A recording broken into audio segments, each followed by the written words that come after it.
किया होगा। खास मौका है नए साल के स्वागत का और आज हम बात करते हैं एक अलग डिश पनीर मखनी की और लच्छा पराठा की। इसके लिए हम पहुंचे हैं ग्राफिक इरा विश्वविद्यालय के होटल मैनेजमेंट डिपार्टमेंट में। यहाँ के एचओडी प्रोफेसर आनंद मित्तल हमारे साथ हैं। उनसे सीखते हैं कि इन्हें कैसे बनाया जाए और इनकी क्या खूबियां हैं। पनीर मखनी एक मुगलई व्यंजन है। इसकी खासियत यह है कि इसमें बहुत कम मसाले पड़ते हैं। इसमें तेल का, घी का बिल्कुल प्रयोग नहीं होता है। ये पूरी की पूरी डिश मक्खन से बनाई जाती है और क्रीम से।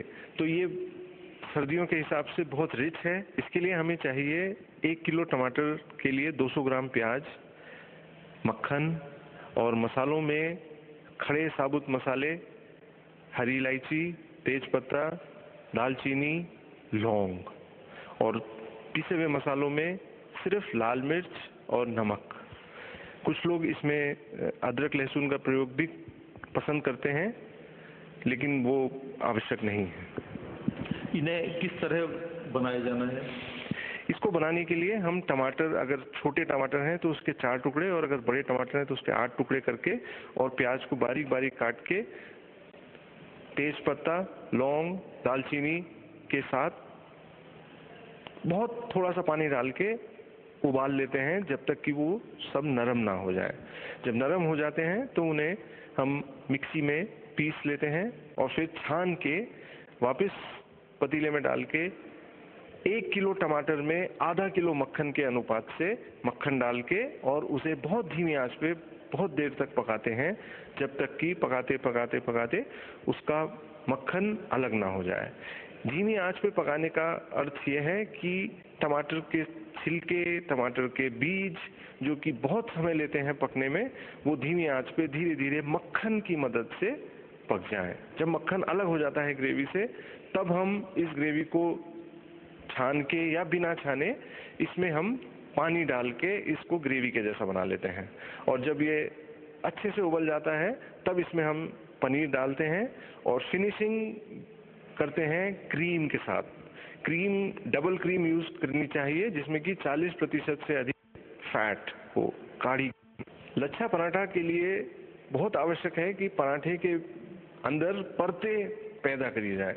परतें पैदा करने के लिए हम घी का प्रयोग करते हैं। आटे को बेल के उसमें घी का लेप लगा के फिर उसे पंखे की तरह फोल्ड करके, फैन फोल्ड कहते हैं उसे, और फिर उसे गोल घुमा के फिर लोई बना के फिर बेला जाता है और इसे कम आंच पे, ताकि सारी परतें अच्छे समान रूप से पकें, कम आंच पे और खूब सारे घी के प्रयोग से इसको पराठे की तरह सेका जाता है। बनाने के बाद इसके लच्छे, इसको खूब जोर से ऐसे मिला के और इसके लच्छे अलग अलग किए जाते हैं ताकि देखने में लच्छे बिल्कुल अलग अलग दिखाई दें और खाने में ये लच्छेदार पराठा ही लगे।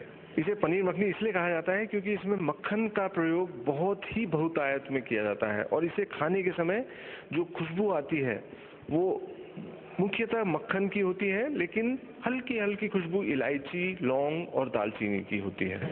शाही पनीर, कढ़ाई पनीर, ऐसी चीजें तो सुनी थी। मखनी पनीर तो आज पहली बार सुना रहे हैं आप। क्या ये पहले से बनता आया है? ये आज से कम 1400 साल इसका रिकॉर्ड में है कि 1400 साल पहले भी बनती थी ये डिश, लेकिन अनफॉर्चुनेटली ये हमारे घरों में इतनी कॉमन नहीं है। पनीर मखनी के नाम से ही मुंह में पानी आने लगा था। अब देखते हैं कि आखिर ये बना कैसा है, जायका इसका कैसा लगता है। लच्छा पराठा के साथ इसे लगाते हैं और